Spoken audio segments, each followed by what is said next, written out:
ఈ బిజినెస్ ఏదైనా మీ ఊర్లో ప్రమోషన్ చేయాలంటే అది సుమన్ టీవీతోనే సాధ్యం. ఇప్పుడే సంప్రదించండి.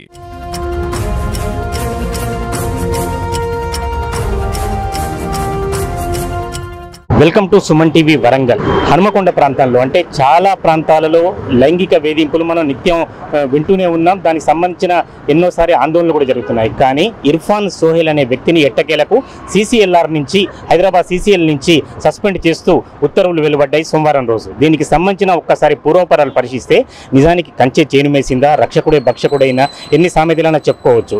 ఇక్కడ జరిగిన పరిస్థితి చూస్తే మనం హనుమకొండ కలెక్టరేట్ దగ్గర ఉన్నాం. హనుమకొండ కలెక్టర్ కార్యాలయం బిల్డింగ్లో ఉన్నాం. కోట్లాది రూపాయలు వెచ్చించి కట్టిన ఈ బిల్డింగ్లో నిజానికి చాలా ఎస్టాబ్లిష్మెంట్ అద్భుతంగా జరుగుతుంది. మనం ఇప్పుడు చెప్పే విషయం చూస్తే కూడా ఎస్టాబ్లిష్మెంట్ సెక్షన్లో సీనియర్ అసిస్టెంట్గా కారుణ్య నియామకం కింద ఉద్యోగం పొందిన ఇర్ఫాన్ సోహెల్ అనే వ్యక్తి తన కింద ఉన్న వ్యక్తులను వేధించడం కానీ, మహిళలను ముఖ్యంగా లైంగికంగా వేధించడం, ఇవన్నీ కాకుండా ఎవరైతే 4వ తరగతి ఇప్పుడు మనం చెప్తున్న ఎవరైనా వివాహిత ఉందో, 2 పిల్లల వివాహిత ఆమె లైంగికంగా వేధించారు. ఆమె షెడ్యూల్ కులాలకు చెందిన వ్యక్తి. ఆమెను చాలా అసభ్యంగా వేధించడం, తన దగ్గరికి రమ్మనటం, తన కోరిక తీర్చమనటం, అనేక రకాలుగా వేధింపులకు గురి చేయడం జరిగింది. ఇటువంటి పరిస్థితులలో ఆమె రానప్పుడు ఒక దశలో, ఇదంతా సెప్టెంబర్ నెలలో జరిగింది, ఆమె రాని పరిస్థితులలో కూడా తన సామాజిక వర్గంగా తన వర్గానికి చెందిన కొంతమంది వ్యక్తుల ద్వారా, కలెక్టరేట్లో పనిచేసే 1-2 వ్యక్తుల ద్వారా కూడా ఆమెను పంపించే ప్రయత్నం చేయడం.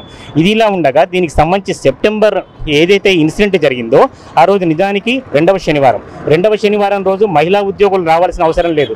ఏదైనా తప్పనిసరిగా ఉత్తర్వులు జారీ చేయించే అంటే బట్వాడా చేయాలనుకుంటే, ఏదైనా కార్యక్రమాలు పర్యవేక్షించాలంటే, ఏదైనా పనులు చేయాలంటే కేవలం మగ ఉద్యోగులు మాత్రమే రావాలి. మహిళా ఉద్యోగులకు అనుమతి లేదు. మహిళా ఉద్యోగులను ఎట్టి పరిస్థితిలో రమ్మనే అవకాశం కూడా లేదు. కానీ ఇక్కడ సీనియర్ అసిస్టెంట్ తనకున్న విచక్షణను, తన అధికారాన్ని ఉపయోగించుకొని తన కింద పనిచేసే 4వ తరగతి ఉద్యోగిని రమ్మని చెప్పాడు. వచ్చిన తర్వాత ఈ లైంగిక వేధింపులో పాల్పడ్డాడు. ఎప్పుడైతే తన గదిలోకి పిలిపించి తన ఇబ్బందులకు గురి చేశాడో, తర్వాత తన ప్రైవేట్ పార్ట్స్ చూపెడుతూ ఇబ్బందులకు గురి చేశాడో, వెంటనే ఆ అమ్మాయి 4వ తరగతి ఉద్యోగి ఏడుస్తూ వెళ్ళిపోవడం. ఆ తర్వాత ఇది 2-3 రోజులు ఇటువంటి తతంగాలు జరిగిన తర్వాత డైరెక్ట్గా ఉన్నతాధికారులకు కొద్ది రోజుల తర్వాత సెప్టెంబర్ 17 ప్రజాపాలన అయిన తర్వాత హనుమకొండ కలెక్టర్ స్నేహ శబరీష్ కూడా ఆమె ఫిర్యాదు చేసింది. దీంతో కలెక్టర్ కూడా చాలా సీరియస్గా ఈ విషయాన్ని తీసుకున్నారు. ఇంటర్నల్గా ఉండే ఒక కమిటీని కూడా నియమించడం జరిగింది. కమిటీ కొద్ది రోజుల్లో కూడా నివేదికను సమర్పించింది. అప్పుడే అతన్ని వేరే ఎస్టాబ్లిష్మెంట్ సెక్షన్ నుంచి ఇర్ఫాన్ సోహెల్ని వేరే సెక్షన్ కూడా మార్చారు.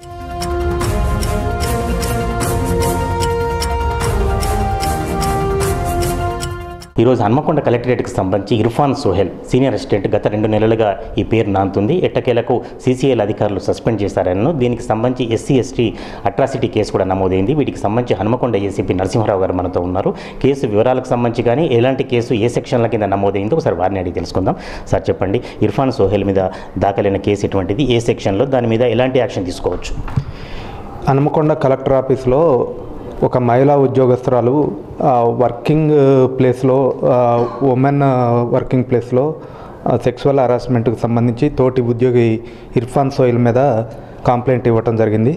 దాని మీద ఆల్రెడీ కలెక్టర్ ఆఫీస్లోనే ఇంటర్నల్ కమిటీ వేసి ఆ ఫైండింగ్స్ అన్నీ ప్రూవ్ కావడంతో అతన్ని సస్పెండ్ చేయడం జరిగింది. ఈ సస్పెండ్ చేసిన తర్వాత ఆమె పోలీస్ కేసు పెట్టే ఉద్దేశం లేకుండే, కానీ అతను నా దగ్గర ఆమె అమౌంట్ తీసుకుంది, అందుకే పోలీస్ కేసు పెట్టట్లేదు అని చెప్పి కూడా బ్లేమ్ చేయటం జరుగుతుంది. దీని మీద ఆమె పిటిషన్ ఇవ్వగా సుబేదారి పోలీస్ స్టేషన్లో ఈ సెక్సువల్ హరాస్మెంట్కి సంబంధించి, అదేవిధంగా SC/ST అట్రాసిటీ యాక్ట్ కూడా కేసు రిజిస్టర్ చేయటం జరిగింది. దీని మీద ఇన్వెస్టిగేషన్ చేస్తున్నాం. కాబట్టి ఎవరైనా మహిళా ఉద్యోగస్తులకి ఇటువంటి ఇబ్బందులు ఉంటే ఇమీడియట్గా కన్సర్న్ పోలీస్ స్టేషన్లో పిటిషన్ ఇవ్వాల్సిందిగా కోరు. సార్, ACP గారు, అంటే ఈ కేసు సంబంధించింది అప్పటికే ఫిర్యాదు దాఖలు కానప్పటికీ విచారణ అంటే కన్సల్ట్ స్టేషన్కు పంచాయతీ చేరింది, కానీ విచారణ మాత్రం చాలా ఆలస్యం చేశారని ఒక విమర్శ ఉంది సార్. పోలీస్ స్టేషన్కి ఇన్ఫర్మేషన్ వచ్చిన వెంటనే FIR అయిందండి. ఎటువంటి డిలే లేదు. అసలు డిలే కూడా చేయడానికి ఆస్కారం ఉండదు, చేయకూడదు కూడా. అరెస్ట్ విషయంలో ఆల్రెడీ ఇన్వెస్టిగేషన్ చేసినాం. ఆల్రెడీ ఇమీడియట్గా అరెస్ట్ ఎఫెక్ట్ అయితే. ఓకే, ఇప్పుడు ప్రస్తుతం ఇర్ఫాన్ పరిస్థితి అరెస్ట్ కాబడ్డారా, తర్వాత ఇంకేదన్నా జరిగిందో ఫర్దర్? మొన్న మనకి 11న రిపోర్ట్ ఇచ్చారు. మనం ఈరోజే అరెస్ట్ అయిపోయిందండి. ఈరోజు అయితే? ఎస్.